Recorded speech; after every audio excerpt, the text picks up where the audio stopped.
Bismillahirrahmanirrahim. Assalamualaikum warahmatullahi wabarakatuh. Baiklah, di sini kami akan menjelaskan tugas 2, yaitu mengenai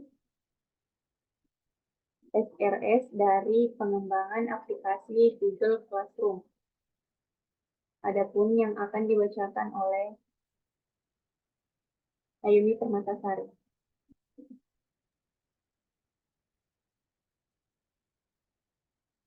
Dokumen persyaratan.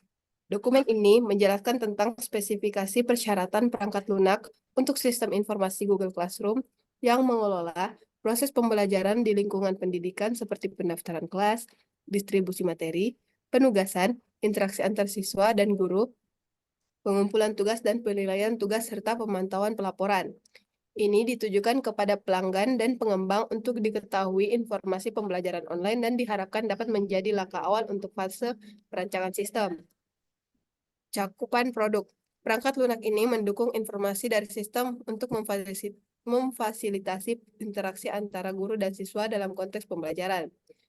Berikut adalah cakupan produk yang direncanakan dalam pengembangan Google Classroom. 1. Penambahan fitur seperti kebutuhan privasi yang spesifik dan fitur seperti video meeting. Manajemen kelas. Penambahan fitur untuk kebutuhan privasi yang spesifik seperti metode keamanan, enkripsi end-to-end, dan penambahan fitur lain berupa virtual meeting. Definisi, akronim, dan singkatan. Password, kata sandi atau kata kunci yang digunakan untuk mengidentifikasi pengguna atau user dari perangkat lunak. Online, suatu keadaan atau kegiatan di mana sebuah device atau komputer terhubung dengan device lain dengan menggunakan perangkat modern, sehingga bisa saling berkomunikasi. Toolbar, sekumpulan icon tombol atau bilah alat yang terdapat di bagian atas atau samping tampilan software yang berguna untuk memudahkan pengguna menjalankan perintah tertentu. Default bawaan start. Referensi. Dokumen 1. Menjelaskan tentang sistem database dari perangkat lunak Google Classroom. Dokumen 2. Menjelaskan tentang format penyimpanan data. Dokumen 3. Memaparkan tentang spesifikasi kebutuhan hardware. Tinjauan bagian dokumen berikutnya. Bagian dokumen kedua akan memberikan gambaran umum dari sistem perangkat lunak untuk informasi kelas. Bagian dokumen ketiga akan membahas tentang persyaratan fungsional dari implementasi sistem perangkat lunak. Deskripsi umum. Deskripsi produk Google Classroom merupakan perangkat lunak untuk mengatasi permasalahan yang kerap terjadi selama proses pembelajaran akademik dan non-akademik. Sistem dibangun akan diharapkan dapat meningkatkan efisiensi waktu dan prestasi, memudahkan pembuatan kelas, pendistribusian tugas, dan komunikasi. Juga penambahan dua online itu menjamin keamanan secara enkripsi end-to-end dan video meeting. Fungsi produksi. Fungsi tampilan antarmuka dari perangkat lunak antara lain yaitu 1. Untuk beberapa level penggunaan akan dijelaskan pada bagian ke bawah. Menu untuk mengklasifikasikan untuk informasi perangkat lunak yang terdiri dari informasi dan klasifikasi kelas diuraikan pada bagian bawah. Input, proses, output, yaitu tahapan pengoperasian input, proses, output diuraikan pada bagian di bawah. Karakteristik user. Dalam pelaksanaan sistem perangkat lunak ini, user terdiri dari kategori, yaitu 1. Administrator yang berfungsi sebagai master user yang bertanggung jawab penuh pada pengolahan data sistem perangkat lunak. User administration adalah orang yang memiliki kemampuan atau keahlian khusus dalam bidang komputerisasi. 2. Pelaku umum, yakni para peserta didik yang menggunakan sistem perangkat lunak khususnya untuk keperluan absensi dan pengumpulan tugas. 3. Guru atau dosen, yakni para tenaga pendidik yang menggunakan sistem perangkat lunak khususnya untuk mendistribusikan tugas materi kepada para pelajar dan absensi. Batasan-batasan umum. Pelajaran umum yang telah terregistrasi, yakni para peserta didik dapat melakukan login dan mengakses menu yang dibutuhkan sesuai kebutuhan selama proses pembelajaran secara bebas. Guru atau dosen yang telah terregistrasi, yakni para tenaga pendidik, dapat melakukan login dan mengakses menu yang dibutuhkan secara bebas. Aplikasi pengelola data klasifikasi kelas, profil data pelajar, dan fitur pada perangkat lunak dilaksanakan oleh administrator. Asumsi dan ketergantungan. Tidak ada kerusakan pada hardware. Selanjutnya yang ketiga ada persyaratan umum. Persyaratan umum di sini terbagi menjadi 4, yaitu persyaratan interface eksternal, persyaratan fungsional, persyaratan performan, dan atribut perangkat lunak. Untuk persyaratan interface eksternal terbagi menjadi user interface. Di sini user interface terbagi lagi menjadi tampilan utama yang menampilkan kelas-kelas yang diikuti oleh pengguna, kemampuan untuk mengakses, meninjau, dan mengunduh materi, dan account setting. Lalu ada pengelolaan kelas dan respon sistem terhadap penggunaan. Selanjutnya ada antarmuka perangkat keras. Antarmuka perangkat keras di sini menyangkut ketersediaan perangkat keras yang mendukung kinerja sistem informasi Google Classroom. Spesifikasi berupa server dibuat sebagai media utama pengolah data untuk mengintegrasikan setiap pemrosesan data pada sistem informasi Google Classroom, seperti administrator, pelajar umum, dan guru atau dosen. Selanjutnya antarmuka komunikasi. Antarmuka komunikasi di sini yaitu akses internet yang memadai sebagai penunjang dalam mengoperasikan aplikasi pada semua jenis perangkat. Selanjutnya ada persyaratan fungsional. Persyaratan fungsional memuat fungsi login. Fungsi login di sini ada input dan verifikasi. Dan juga menu. Selanjutnya ada fungsi input, proses output. Dan selanjutnya adalah fungsi informasi kelas, di mana di sini informasi kelas yang tersedia pada halaman beranda bersifat umum dan bebas digunakan oleh user. Informasi yang disediakan ini mencakup jadwal masuk kelas, jadwal batas waktu absensi, dan pengumpulan pekerjaan. Juga status ketersediaan kolom pengumpulan pekerjaan. Selanjutnya ada klasifikasi kelas. Untuk klasifikasi kelasnya itu mencakup jumlah kelasnya dan performa kelas. Selanjutnya itu persyaratan performa.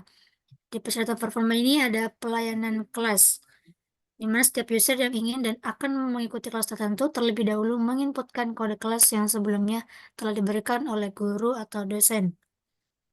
Selanjutnya masih itu batasan memori. Dalam batasan memori membutuhkan cakupan beberapa batasan seperti server memori itu 2 GB dan besaran media penyimpanannya harddisk 1 TB. Dan yang terakhir adalah atribut perangkat lunak. Di sini kemampuannya sistem mampu bekerja dengan durasi waktu 24 jam. Untuk keamanannya, kode kelas yang digunakan minimal 5 karakter dan merupakan gabungan dari angka dan huruf. Kesalahan login yang terjadi oleh para pelajar maksimal untuk 3 kali kesalahan dan dikonfirmasikan kepada administrator. Informasi login hanya dikelola oleh kebijakan yang telah dibuat oleh administrator. Yang terakhir adalah perawatan. Perawatan terhadap sistem dilaksanakan secara berlanjut, baik untuk pengecekan jaringan ataupun untuk performa sistem secara menyeluruh. Baiklah, selanjutnya di sini ada IRD-nya, yaitu ada entitas user, class, precision, submission, inscription server, dan assignment. Di sini yaitu hubungan antara user dan kelas adalah one-to-many, di mana satu guru dapat mengajar banyak kelas. Selanjutnya kelas dan assignment, yaitu hubungan antara kelas dan assignment adalah one-to-many, di mana satu kelas dapat memiliki banyak tugas. Hubungan antara assignment dan submission adalah one-to-many, di mana satu tugas dapat memiliki banyak pengumpulan tugas dari berbagai siswa. Hubungan antara kelas dan subsection adalah one-to-many, di mana satu kelas dapat memiliki banyak siswa. Dan selanjutnya hubungan antara user dan submission, yaitu one-to-many, di mana satu siswa dapat mengumpulkan banyak tugas. Hubungan antara kelas dan inscription server, yaitu one-to-one, di mana satu kelas menggunakan satu server inskripsi. Selanjutnya, data flow diagram level 1. Di sini yaitu ada entitas eksternal seperti pengguna, siswa, dan guru, ada sistem Zoom, dan ada server keamanan. Adapun proses utama dari dalam sistem Google Classroom yaitu autentikasi pengguna, pengelolaan kelas, integrasi Zoom, keamanan dan enkripsi, dan data store dari data flow ini yaitu database Google Classroom.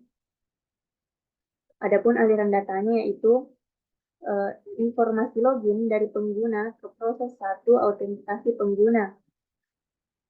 Token autentikasi dari proses 1 yaitu autentikasi pengguna ke pengguna.